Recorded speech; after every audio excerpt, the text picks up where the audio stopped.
Bismillahirrahmanirrahim. Assalamualaikum warahmatullahi wabarakatuh. Apa kabar teman-teman mahasiswa TW semua? Mudah-mudahan hari ini teman-teman tetap berada dalam keadaan sehat walafiat dan senantiasa berada dalam lindungan Allah Subhanahu wa taala. Alhamdulillah hari ini kita bertemu kembali di mata kuliah statistika dan alhamdulillah kita sudah masuk ke pertemuan ke-6. Artinya tinggal satu pertemuan lagi, kurang lebih kita akan menjelang ujian tengah semester dan saya harapkan apa yang sudah dipelajari teman-teman dari pertemuan 1 sampai hari ini mudah-mudahan teman-teman bisa memahaminya. Mohon maaf untuk hari ini saya tidak bisa menjelaskan secara langsung kembali ya seperti minggu lalu. Jadi video ini saya buat untuk mewakili saya menjelaskan materi. Mudah-mudahan video ini bisa membantu teman-teman memahami materi yang sudah saya share di Google Classroom dan saya harapkan teman-teman sudah mendownloadnya, sudah membacanya sehingga penjelasan ini adalah sedikit bantuan saja untuk teman-teman bisa mencerna materi yang sudah saya share. Baik, hari ini kita akan mempelajari mengenai ukuran penyimpangan data statistik. Ya, baik, saya coba ukuran penyimpangan data statistik. Minggu lalu kita sudah mempelajari mengenai ukuran data juga, tapi lebih ke ukuran letak dan ukuran pusat. Nah, kalau ini, hari ini kita akan mempelajari tentang ukuran penyimpangan data statistik. Seberapa menyimpangkah data dari titik-titik atau ukuran-ukuran pusat dari suatu data. Baik, mohon maaf, saya pindahkan dulu layarnya. Nah, jadi untuk ukuran penyimpangan data statistik ini secara garis besar ada 5 subbab, yaitu yang pertama ada yang namanya rentang. Ini saya yakin teman-teman sudah paham bahwa rentang ini adalah dari awal ini sudah dipelajari ya bahwa rentang ini adalah jarak antara nilai ekstrim gitu. Kalau ada suatu data maka akan ada yang namanya data minimal, akan ada data maksimum. Maka rentang ini adalah selisih atau jarak dari nilai ekstrim tersebut. Kemudian ada yang namanya rentang antar kuartil. Nah, istilah kuartil ini minggu kemarin kita sudah mempelajarinya bahwa kuartil ini adalah apa? Jika sejumlah data kita bagi 4 secara sama rata itu sama besar, maka ada bagian-bagian pembandingnya atau pembatasnya, dan itu yang disebut dengan kuartil. Jadi kalau data sekian jumlah data itu dibagi 4, maka akan ada 3 buah kuartil. Ada kuartil bawah, kuartil tengah, ada kuartil atas, atau kuartil 1, kuartil 2, kuartil 3 gitu ya. Oke, dan rentang ini berarti adalah jarak nilai kuartil ekstrimnya. Berarti yang paling bawah kuartil 1 sama kuartil atasnya. Oke, nanti kita bahas ya. Kemudian ada rentang simpangan kuartil. Kalau rentang simpangan kuartil, nah ini masih menggunakan kuartil, hanya saja ada istilah simpangan. Artinya simpangan ini adalah di perantaranya ya, di antara yang namanya rentang kuartil tadi sudah disebutkan bahwa adalah jarak ekstrim kuartil K3 gitu ya, kuartil atas dengan kuartil bawah. Ini simpangannya, artinya ada pengalinya di situ ya. Oke, nanti lebih jelasnya kita akan bahas. Kemudian yang keempat ada yang namanya rata-rata simpangan. Kita lihat bahwa simpangan-simpangan data yang terjadi ini jika dirata-ratakan akan berapa besar gitu ya. Kemudian selanjutnya yang kelima ada ukuran simpangan baku. Kalau ukuran simpangan baku mungkin ada beberapa istilahnya yang digunakan itu adalah standar deviasi. Mungkin teman-teman juga sudah pernah mendengar apa itu standar deviasi. Nanti kita bahas.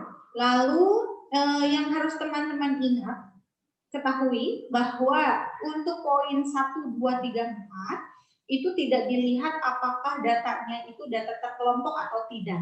Tapi untuk yang poin kelima, ukuran simpang baku, ini harus diperhatikan apakah datanya itu adalah data terkelompok atau data itu tidak terkelompok. Begitu ya. Kemudian nanti dari ukuran simpangan bakunya ini kita bisa menggunakan nilai ukuran simpangan baku ini ke dalam suatu angka baku atau nanti kita kenalkan dengan Z-score dan juga dengan koefisien variasi. Oke, baik, kita bahas ya satu persatu. Yang pertama adalah rentang. Jadi kalau untuk rentang, ini sebagaimana yang tadi dijelaskan di awal bahwa rentang ini merupakan nilai selisih atau jarak gitu ya. Jarak antar kedua nilai ekstrim. Jadi kita tahu bahwa dari sejumlah data yang kita miliki itu kita tahu bahwa pasti ada yang namanya nilai minimal, ada juga yang namanya nilai maksimal. Nah, apabila nilai minimal sama nilai maksimal ini kita lihat jaraknya atau selisihkan, maka itu yang disebut dengan rentang atau range gitu ya. Dan ini rumusnya ini sudah pernah kalian pelajari bahwa R ini adalah data maksimal dikurangi data minimal. Ya. Kemudian yang kedua ada yang namanya rentang antar kuartil. Kalau rentang antar kuartil, artinya kita harus tahu dulu nih berapa kuartil-kuartil yang akan digunakan. Jadi di sini rentang antar kuartil yang digunakan adalah kuartil 3 dan kuartil pertama, gitu ya. Jadi jarak antara kedua nilai ekstrim dari kuartil yang ada, gitu ya. Karena kita tahu bahwa kuartil itu hanya ada 3 buah, ya. Berarti yang kita gunakan adalah K3 dengan K1. Itu. Kita singkat dengan RAK. Itu rumusnya K3 min K1. Oke, kemudian yang selanjutnya ada rentang simpangan kuartil. Nah, kalau rentang simpangan kuartil, kita juga tetap menggunakan kuartil ya. Nah, ini disebut juga rentang semi kuartil. Jadi kalau rentang antar kuartil itu adalah dari nilai ekstrimnya yang dilihat K1 dan K3 gitu ya. Tapi kalau di sini rentang simpangan kuartil atau semi kuartil ini adalah nilainya itu setengah dari rentang antar kuartil. Jadi nanti kalau kita sudah menemukan nilai RAK ini, maka kita tinggal kalikan dengan setengah ya. Itu yang dimaksud dengan simpangan kuartil atau semi kuartil boleh. Ya. Oke, selanjutnya untuk yang keempat yaitu adalah rata-rata simpangan. Rata-rata simpangan. Nah, dari pengertian simpangan sendiri, apa sih yang terbersit di pikiran kalian pada saat dengar simpangan? Simpangan jalan mungkin atau apa ya yang keluar dari jalurnya kah atau apa gitu ya. Nah, di sini rata-rata simpangan yang dimaksud adalah jika kita misalkan punya data, sejumlah data, mulai dari X1, X2, X3, X4, dan seterusnya sampai Xn. Nah, artinya pada saat kita memiliki begitu banyak data atau sejumlah data, kita bisa mencari rata-ratanya kan ya.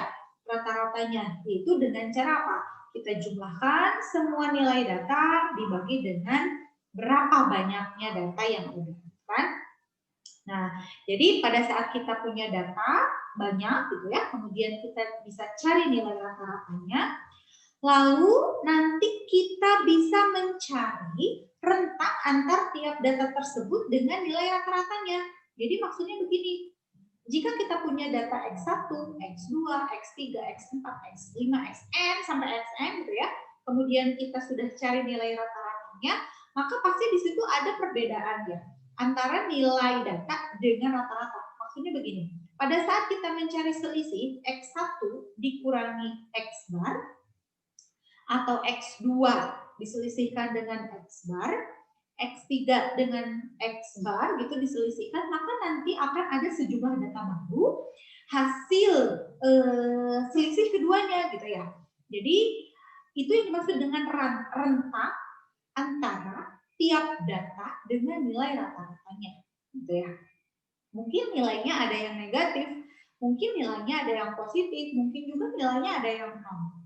Nah, tapi dalam hal ini yang kita ambil adalah nilai positifnya saja. Di sini ada tanda mutlak. Jadi XI min X bar.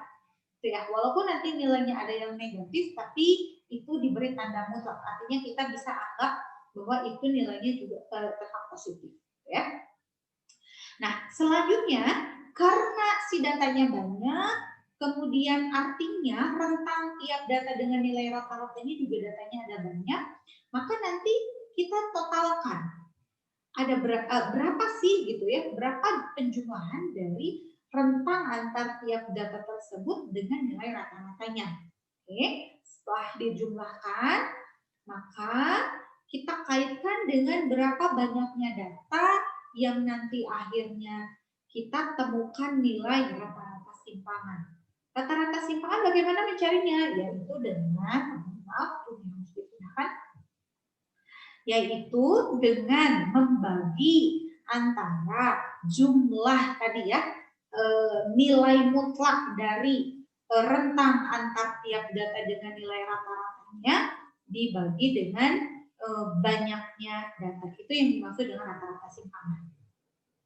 Oke, kita coba ke contoh aja ya untuk keempatnya tadi. Tadi mulai dari rentang, kemudian rentang antar kuartil, rentang simpangan kuartil, dan rata-rata simpangan. Coba kita ke contoh saja.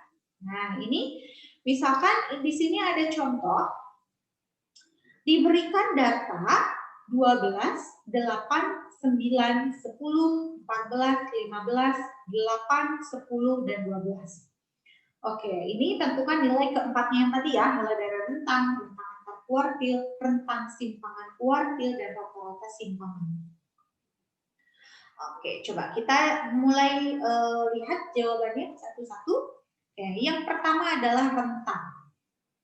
Oke, tadi rentang itu adalah selisih atau jarak antara nilai ekstrim, nilai maksimum dikurangi nilai minimum. Sepertinya data maksimum dikurangi data minimum. Nah, sekarang dari data yang diberikan, kira-kira berapa data maksimumnya? Kalau kita lihat di sini 15 ya data maksimumnya. Kemudian berapa data minimumnya? Itu ada 8.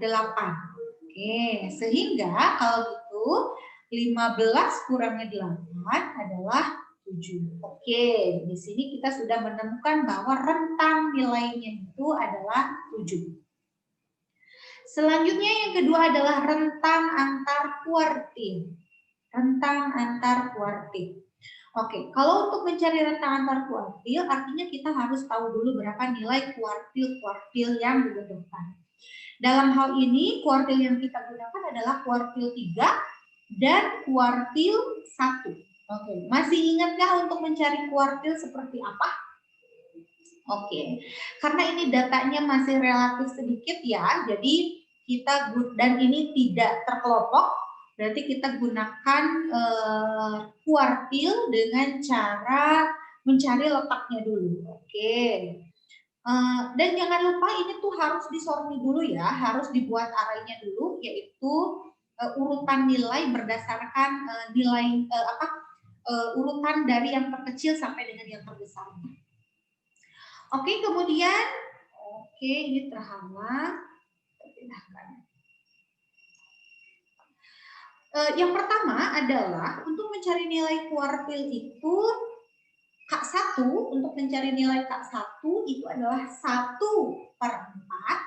dikali N plus 1 gitu kan ya. Ini untuk mencari nilai, mencari letaknya. Jadi kalau K1 berarti ininya 1/4. Ingat kuartil itu dibagi 4. 1/4 dikali N plus 1. N-nya di sini adalah datanya ada 9 buah data. Jadi tambah kali masukkan sini. 1/4 dikali 10 berarti artinya sama dengan 2,5. Nah, ini adalah letak kuartilnya di data ke 2,5. Data ke 2,5 ada di mana? Kalau ini data pertama, ini data kedua, maka data 2,5 itu ada di antara sini kan? Ada di antara data kedua dan ketiga. Sehingga nanti besarnya itu kita bisa menentukan bahwa nilai K1 itu adalah data keduanya nih, data keduanya tadi berapa? 8, masukkan sini, ditambah, sisanya kan setengah. Setengah dikali, karena dia ada di antara 9 dan 8, maka nanti kalikan setengah dikali 9 kurangi 8. Maka nanti hitung-hitung dapatnya adalah 8,5. Nah, itu adalah besar nilai kuartil 1. Kemudian kalau kuartil ketiga, kita cari dengan 3/4 gitu ya. Kuartil ketiga 3/4 dikali N plus 1. N-nya masih tetap 9. Maka letak K3 itu ada di data ke-7,5. Coba lihat ini data 1, data kedua, data ketiga, data keempat, data kelima, data keenam, data ke-7. Data 7,5 berarti ada di sini nih. Di antara 12 dan 14. Maka untuk mencari nilai K3, yaitu data ke-7 berarti tadi ya si 12 ini, sini 12 ditambah sisanya kan ada sisa setengah nih. Setengah dikali selisih antara 14 dan 12.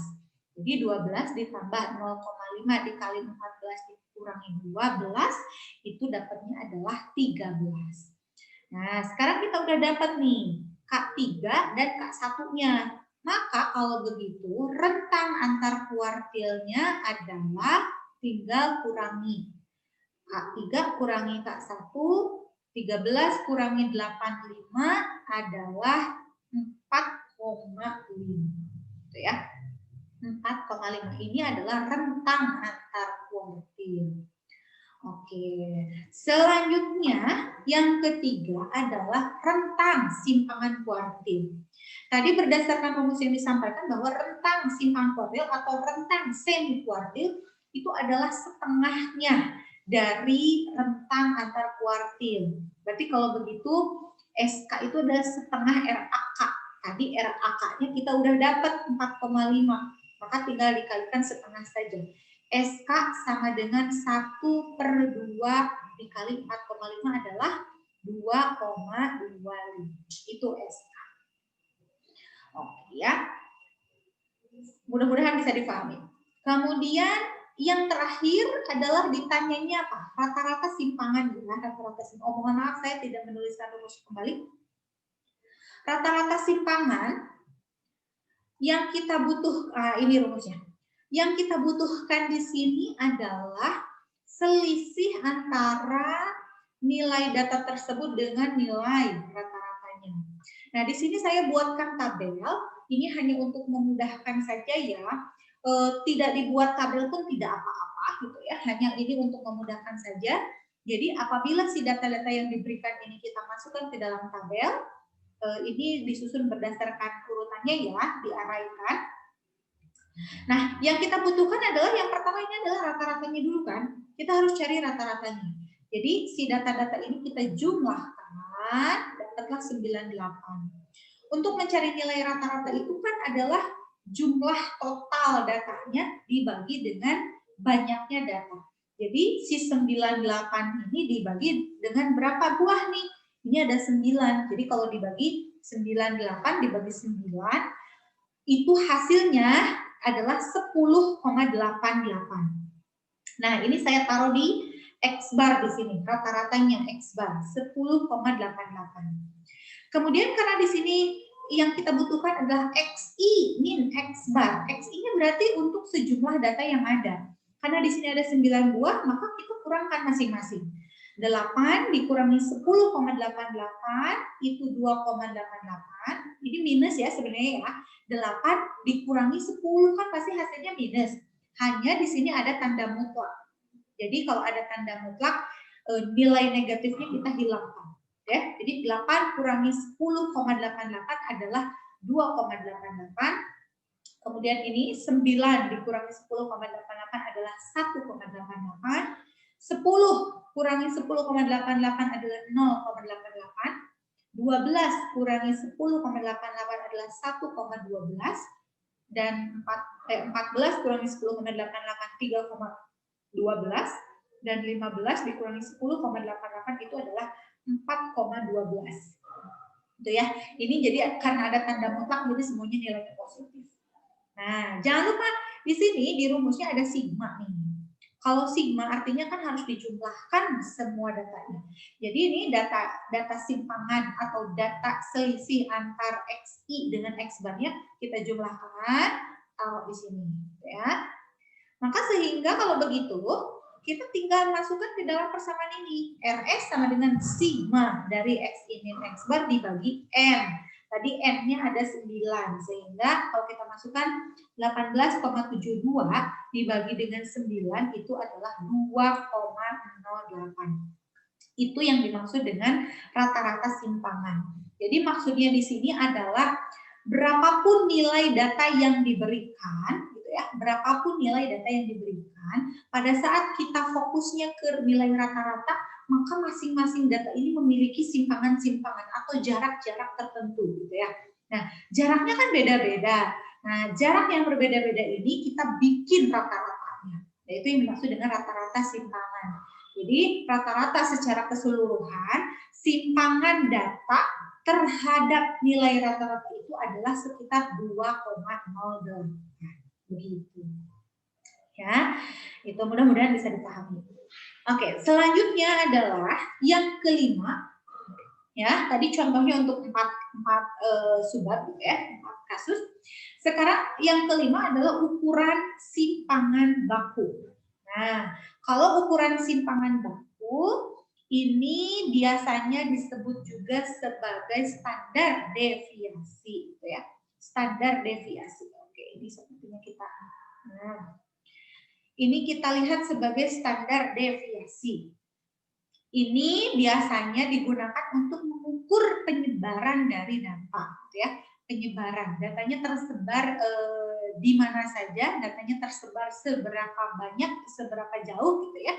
Ini digunakan standar deviasi.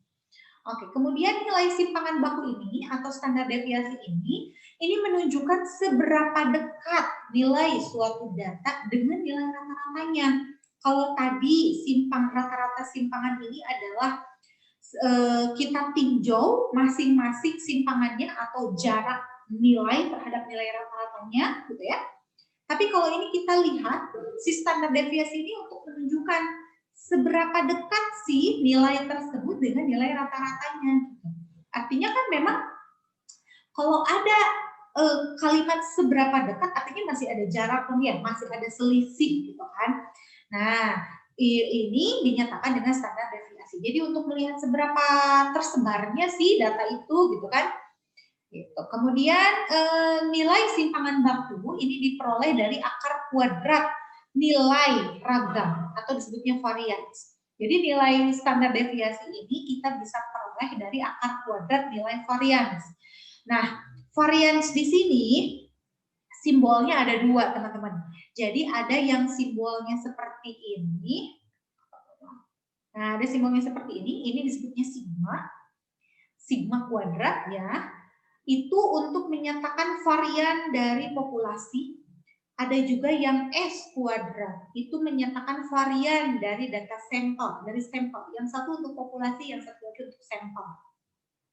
Jadi tergantung datanya gitu ya. Nah, tapi untuk kasus ini gitu ya, di mata kuliah statistik ini kita pakainya S aja lah ya. Jadi kita anggap bahwa si data-data ini merupakan hanya sampel saja. Jadi kita pakainya S. Ya. Jadi variannya ini yang kita gunakan adalah yang bawah. Simbolnya adalah S kuadrat. Itu varian. Nah, sedangkan simpangan baku ini kan diperoleh dari akar kuadrat nilai varians ini. Kalau di sininya kita akarkan, maka nanti simbolnya itu hanya sigma atau S saja. Kuadratnya sudah hilang gitu ya. Karena sudah kita berikan akar di situ tandanya. Jadi kalau itu ukuran simpangan baku atau standar deviasi ini simbolnya adalah sigma atau S saja. Kita gunakan S saja lah ya. Gitu. Oke, nah tadi seperti yang saya bilang bahwa untuk standar deviasi ini kita lihat datanya. Apakah data tersebut terkelompok atau tidak? Gitu ya. Oke, kita bahas untuk data tak terkelompok. Nilai varian untuk data tak terkelompok ini bisa dicari melalui rumus ini ya teman-teman ya. Oke, jadi S kuadrat ini memang simbolnya ya, jangan ditanyakan S itu apa gitu. Nah, ini memang simbol variansnya itu adalah S kuadrat. S kuadrat sama dengan sigma XI min X bar dikuadratkan dibagi N min 1. Ya. Jadi XI ini adalah nilai datanya, X bar itu rata-ratanya, nanti kita kurangkan selisihnya, kemudian masing-masing dari selisihnya itu kita kuadratkan. Setelah masing-masing dikuadratkan, baru kita jumlahkan. Ya. Nah, jumlah tersebut nanti dibagi dengan N-1 atau jumlah data dikurangi 1. Ada bentuk lain dari varian ini, gitu ya. Jadi kalau enggak yang atas, boleh menggunakan yang bawah. Kalau yang bawah, ini tidak usah mencari nilai rata-rata. Jadi hanya langsung menggunakan nilai X-nya, nilai datanya. N sama dengan sigma XI kuadrat, gitu ya. Jadi si datanya saja langsung kuadratkan. Dikurangi sigma XI dikuadratkan. Dibagi N dikali N min 1. Jadi kalau yang atas ini harus dicari dulu X barnya, rata-ratanya. Kalau yang bawah ini tidak usah mencari rata-ratanya terlebih dahulu. Apakah hasilnya akan berbeda? Tidak. Ini hasilnya akan sama, ya, sama saja, ya. Jadi boleh kalian nanti menggunakan yang atas, boleh, yang bawah boleh. Itu yang mana saja yang menurut kalian lebih mudah atau yang lebih gampang, gitu ya. Boleh yang mana saja, karena hasilnya akan sama. Nah, kalau kita sudah menemukan nilai variansnya atau S kuadratnya, boleh pakai yang atas, boleh yang pakai yang bawah, maka nanti nilai simpangan bakunya itu tinggal diakarkan saja, gitu ya. Nah, nanti si S ini adalah akar dari nilai-nilai yang dicari melalui rumus ini, gitu ya. Gitu. Nah, ini keterangannya ya tadi ya, bahwa X itu data ke I, gitu ya. Kemudian X bar itu adalah rata-rata nilai sampel, kemudian S kuadratnya nilai varian, S-nya simpangan baku, dan N-nya ukuran sampel atau jumlah datanya ada berapa. Oke, kita ke contoh. Diketahui data usia 5 mahasiswa. Ada yang usianya 18, 19, 20, 21, dan 22 tahun. Hitunglah X bar, S kuadrat, dan S. Nah, kalau di sini kan ada yang ditanyakan X bar. Jadi nanti mau nggak mau kita boleh memanfaatkannya untuk mencari S kuadrat sama S-nya juga, gitu ya, melalui rumus yang pertama tadi ya. Oke, saya buatkan tabel di sini bahwa data-datanya kita masukkan dulu dari mulai 18, 19, 20, 21, 22. Kemudian karena dicarinya adalah rata-rata, berarti kita harus jumlahkan semuanya ya. Kita jumlahkan semuanya, dan ternyata sigma XI-nya adalah 100. Maka nilai rata-ratanya tinggal 100 aja dibagi 5 gitu ya. Karena ini datanya ada 5. 100 dibagi 5 adalah 20. Nah, rata-rata usia mahasiswa ini adalah 20. Oke, kemudian setelah itu berarti ini sudah terjawab ya. X barnya adalah 20. Kemudian sekarang kita mau cari S kuadrat atau variansnya. Nah, kita tahu bahwa nilai varian ini seperti ini. S kuadrat sama dengan sigma XI min X bar dikuadratkan dibagi N min 1. Karena XI-nya ada, X bar-nya sudah kita cari, maka kita cari masing-masing untuk XI min X bar. Kita buat kolom sebelah kanannya untuk masing-masing XI min X bar. 18 dikurangi 20 adalah min 2. 19 dikurangi 20 adalah min 1. 20 kurangi 20, 0. 21 kurangi 21, 22 kurangi 20 adalah 2. Nah, ini kan bukan apa, ini negatifnya masih dimasukkan. Nah, di sini tidak ada tanda mutlak. Kalau tanda mutlak itu digunakan untuk mencari rata-rata simpangan. Tapi kalau untuk nilai varians, ini tanda negatifnya masukkan saja, gitu ya. Oke. Sekarang nih XI min X bar-nya sudah dicarikan masing-masing. Karena ini ada tanda kuadrat, kita harus mengkuadratkan masing-masing nilai ini. Ya, jadi kolom yang barusan kita buat, ini kita tambahkan lagi satu kolom lagi untuk nilai kuadratnya. Jadi min 2 kuadrat adalah 4, min 1 kuadrat adalah 1, 0 0 kuadrat adalah 0, 1 kuadrat 1, 2 kuadrat 4. Kemudian ini ada tanda sigma, jadi kita jumlahkan. Jadi 10, maaf, 10. Nah, setelah nilai ini dapat, maka kita bisa mencari nilai S. Ya, karena N-nya kan sudah ketahuan, N-nya adalah 5. Jadi kalau begitu kita masukkan nilai varians itu, tadi sigma XI min X bar kuadrat adalah 10, N min 1-nya adalah 5 kurang 4 gitu ya, maka hasilnya adalah 2,5. Ini adalah nilai variansnya. S kuadratnya. Maka si S-nya ini bisa kita cari bahwa nilai simpangan baku itu adalah tinggal ditambahkan akar aja di depannya. Jadi akar dari 2,5 nih yang barusan kita cari itu adalah 1,581. Ini nilai simpangan baku ya dari data-data yang diberikan. Jadi nilai variansnya 2,5. Nilai simpangan bakunya adalah 1,581. Oke. Ya, mudah-mudahan bisa dipahami. Lalu pertanyaannya kan tadi untuk nilai varians itu ada 2 ya. Bagaimana kalau kita menggunakan rumus yang ini? Yang satu lagi. Boleh, coba kita cek. Saya tadi bilang boleh menggunakan rumus yang mana saja karena hasilnya akan sama. Kita buktikan, ya. Kalau misalkan untuk rumus yang kedua ini, dia kan tidak usah dicari nilai rata-ratanya. Jadi si kolom ini nih, kolom X bar ini tidak apa-apa kalau tidak ada, gitu ya. Jadi kita langsung aja nih apa yang kita butuhkan nih.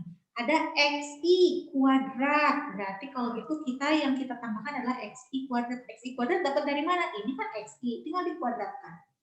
18 kuadrat taruh sebelah sini. 19 kuadrat taruh sebelah sini, 20 kuadrat taruh sebelah sini dan seterusnya, gitu ya. Jangan lupa ini ada sigma, jadi nanti bawahnya ini harus dijumlahkan. Kemudian untuk yang sebelah kanannya ini adalah sigma kan dulu XI-nya, baru nanti dikuadratkan. Apakah kita harus mencarinya? Tidak usah karena sigma XI-nya kan ini udah ada nih, sigma XI gitu ya. Jadi itu kita tidak perlu menambah satu kolom lagi di sebelahnya. Baik, kalau kita data-datanya sudah ada, kita tinggal masukkan saja ke rumus yang itu gitu ya. Oke, nah M-nya ini kan ada 5 ya, ada 5 data, 5 dikali sigma XI kuadrat. Tadi sigma XI kuadrat, ini XI kuadrat, sigmanya adalah yang bawah, 2010, masukkan ke sini. 5 dikali 2010, kemudian sigma XI yang dikuadratkan, sigma XI-nya dulu, mana sigma XI ini? 100. Baru dikuadratkan, jadi 100 kuadrat. Dibagi N dikali N-1, N-nya 5, dikali N-1-nya adalah 4. Oke, kerjakan, hitung-hitung itu, maka dapatnya 2,5. Nah, jadi terbukti nih bahwa rumus varians, kan tadi ada 2 bentuk ya yang diberikan. Mau yang satu itu hasilnya 2,5, mau yang kedua pun ini hasilnya 2,5. Maka nilai simpangan baku pun akan sama, ya. Karena simpangan baku tinggal mengakarkan nilai variansnya yang sudah diperoleh. Jadi dapatnya adalah 1,581. Oke, selanjutnya adalah untuk data terkelompok. Data terkelompok ya. Untuk data terkelompok, prinsipnya sih sama aja sebetulnya ya. Prinsipnya sama aja. Hanya ingat bahwa data terkelompok itu kan datanya sudah sudah dibagi ke dalam interval-interval tertentu. Kalau interval-interval tertentu biasanya ada frekuensi distribusi gitu ya. Nah, jadi yang harus diperhatikan di sini adalah ini persamaan variansnya, di sini ada FI nih. Jadi frekuensi distribusinya dari setiap interval. Dan yang harus kalian ingat juga bahwa XI di sini ini bukan nilai datanya, tapi XI di sini adalah nilai tengah-tengah interval gitu ya, nilai tengah interval. Jadi kalian harus mencari dulu nilai tengah intervalnya sebelum mencari nilai rata-rata, sebelum mencari varians gitu ya. Nah, ini rumus pertama. Ada dua bentuk juga sama. Ini pun mirip-mirip dengan yang tadi. Jadi yang ini tidak perlu dicari rata-ratanya. Kita bisa langsung menggunakan nilai tengahnya, gitu ya, tinggal dikuadratkan. Tapi jangan lupa di sini tetap disempilkan nilai frekuensi distribusinya, gitu ya. Karena untuk data terkelompok ini memang ada frekuensi distribusi yang memang menyertai dari nilai tengah yang ada, gitu ya. Oke, kemudian maka simpangan bakunya pun ini sama, tinggal diakarkan saja nilai variansnya, gitu ya, tinggal diakarkan saja. Dan ini keterangannya. Nah, ya, jadi di sini adalah XI-nya adalah nilai titik tengah, gitu ya, yang harus diperhatikan. Ada XI-nya itu adalah nilai titik tengah, kemudian F-nya ada frekuensi kelas, ya. Coba kita langsung saja ke contoh. Nah, ini adalah contoh untuk berikut ini adalah nilai ujian statistika dari 80 orang mahasiswa. Di sini sudah ada sekitar 7 kelas interval dengan masing-masing kelas intervalnya memiliki panjang kelas 10. Ya. Jadi untuk kelas pertama ini 31 sampai 40, 41 sampai 50 dan seterusnya sampai dengan 91 100 sampai 100 rentangnya. Kemudian di sini ada frekuensi distribusinya, gitu ya, untuk setiap kelas. Dan di sini totalnya itu adalah 80. Artinya 80 ini menunjukkan jumlah datanya ada 80. Pertanyaannya adalah tentukan nilai varians X kuadratnya sama nilai simpangan baku, ya. Oke. Coba. Nah, ini adalah langkah-langkah penyelesaian. Jadi yang pertama kita disarankan untuk buat tabel dengan variabel-variabel yang dibutuhkan. Ini sih langkah-langkahnya sama persis sebenarnya dengan yang tadi ya, dengan yang contoh tadi yang untuk data tidak terkelompok. Hanya saja kita memang harus memperhatikan kira-kira variabel-variabel apa yang dibutuhkan untuk menyelesaikan rumus, gitu ya. Kalau sudah kita buat tabel dengan variabel-variabel yang dibutuhkan, nanti masukkan nilai pada tabel tersebut ke dalam persamaan. Baru nanti kalau sudah ada persamaannya, kita sudah ganti dengan angka-angka, maka kita bisa menghitung dan menyelesaikan persamaan tersebut. Oke, sebagai contoh ya, contohnya yang tadi ya. Oke, kita langkah yang pertama tadi adalah buat tabel dengan variabel-variabel yang dibutuhkan. Kita lihat bahwa dari persamaan varians ini, kira-kira apa yang dibutuhkan. Nah, ini adalah tadi tabelnya ya. Ingat, karena ini adalah kelas interval, maka kita harus mencari nilai tengahnya terlebih dahulu. Nah, kita cari nilai tengahnya. Jadi nilai tengah ini adalah nilai yang ada di antara batas bawah dengan batas atas, gitu ya. Nah, jadi antara 31 sampai 40 itu nilai tengah-tengahnya berapa, gitu kan? Jadi di sini sudah kita tentukan ini 35,5, 45,5, 55,5 dan seterusnya sampai ke 95,5. Nah, setelah kita dapat XI, kita lihat nih dari persamaan apa yang harus pertama kali kita cari. Yaitu yang pertama adalah XI kuadrat. Oke. XI kuadrat kita buat tabel sebelahnya. Kita kuadratkan nilai XI yang ada. 35,5 kita kuadratkan, taruh sebelah sini. 45,5 kuadratkan, taruh sebelah sini. 55,5 kuadratkan, taruh sebelah sini. Dan seterusnya sampai yang terakhir. Oke, taruh sebelah sini. Kemudian apa lagi yang dibutuhkan? Yang dibutuhkan adalah hasil kali FI dengan XI kuadrat. FI kali XI kuadrat. FI-nya sudah ada. XI kuadratnya sudah ada. Maka kita tinggal kalikan. Buat tabel sebelahnya lagi. Jadi 1 dikali 1260,25 taruh sini. 2 dikali 2070,25 taruh sini.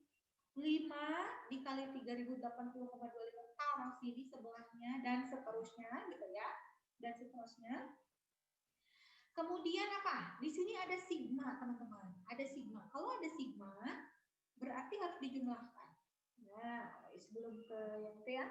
Ini harus dijumlahkan. Kalau ada sigma, berarti kita harus menyelesaikan penjumlahan ini. Ya, hasil FI kali XI. Oke, ya. Kemudian kita juga butuh hasil FI kali XI. Ya, FI kali XI. FI-nya ada, XI-nya ada nih ternyata di sebelahnya. Kalikanlah, ditaruh di sebelahnya. Jadi 1 kali 35,5, 2 kali 45,5, 5 kali 55,5 dan seterusnya. Taruh sebelah sini. Dan di sini pun ada sigma, berarti jangan lupa harus dijumlahkan. Gitu ya. Harus dijumlahkan. Oke. Nah, sekarang ada lagi nggak yang harus dicari? Sudah ya, jadi ini adalah data-data yang kita butuhkan. Kemudian kalau sudah ada data-data yang kita butuhkan yang sudah lengkap, maka kita masukkan ke nilai tersebut kepada dari tabel tersebut kepada persamaan.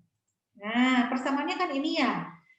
Kita masukkan bahwa N-nya tadi kan 80. Sigma FIXI kuadratnya adalah 4.833,10.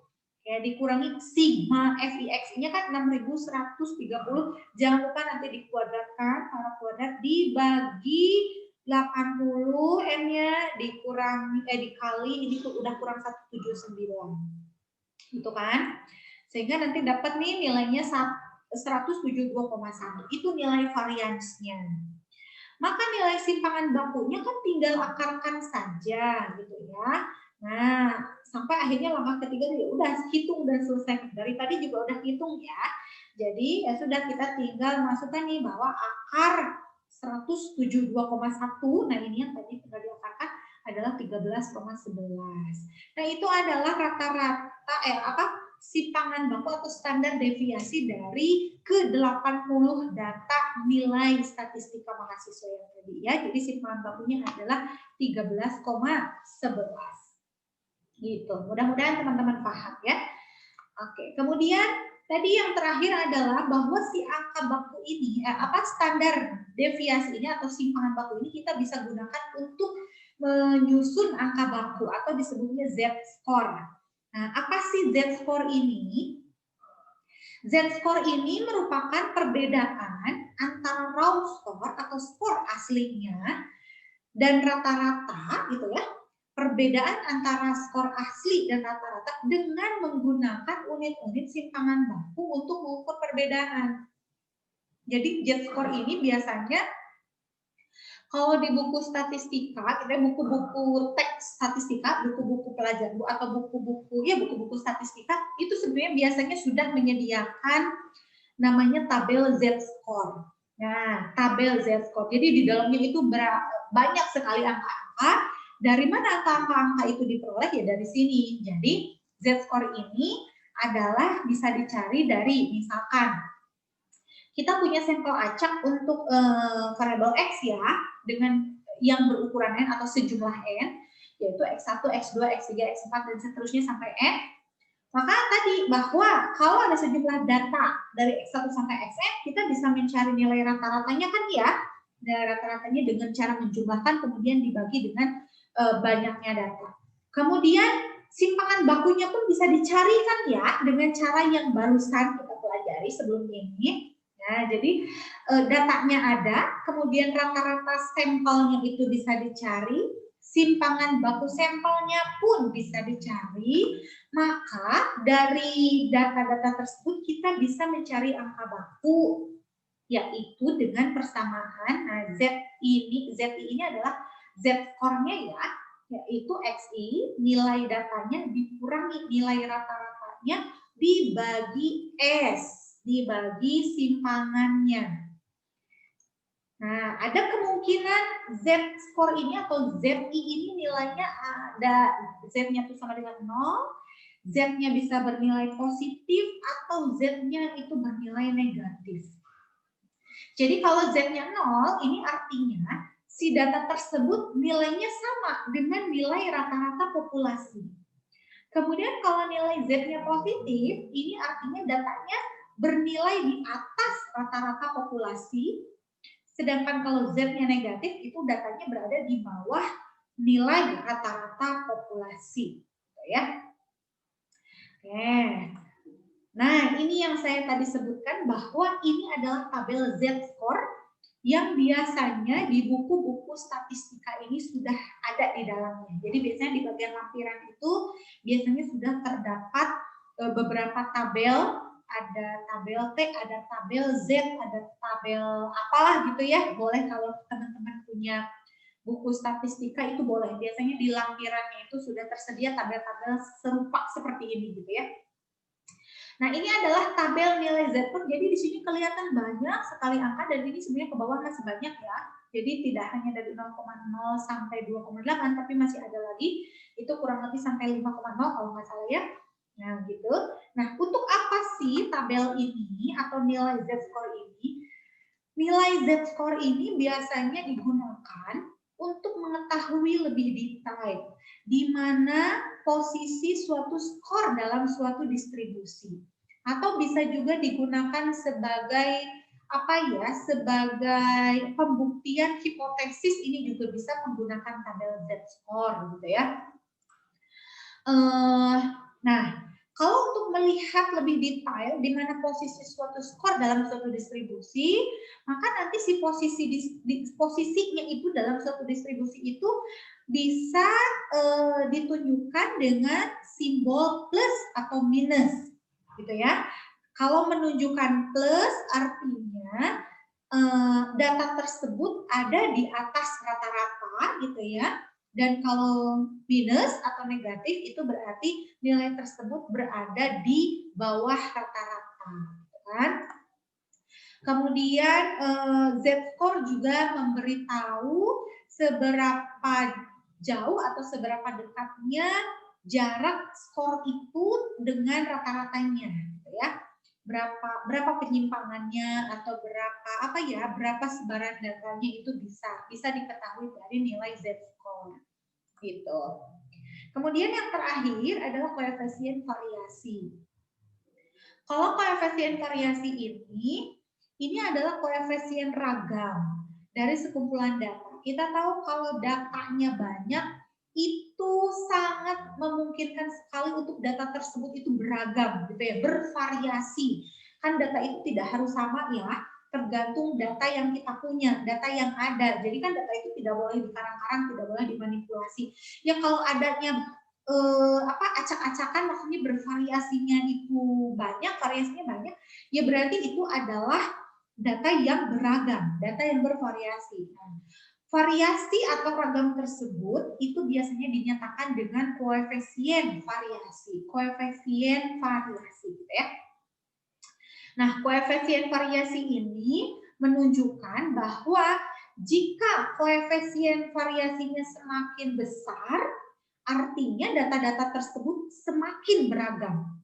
Begitupun sebaliknya, kalau koefisien variasinya kecil, berarti variasinya atau ragamnya itu biasanya sedikit gitu. Jadi penyebaran datanya itu tidak terlalu besar kalau koefisien variasinya kecil, ya. Dan nilai koefisien variasi ini bisa dicari dengan simpangan baku tadi, standar deviasi yang kita punya dibagi dengan nilai rata-ratanya, gitu ya. Dan biasanya ini dinyatakan dalam persen ya, artinya kita nanti tinggal kalikan dengan 100%. S per X bar itu tinggal dikali dengan 100%. Seperti itu teman-teman penjelasan materi untuk hari ini.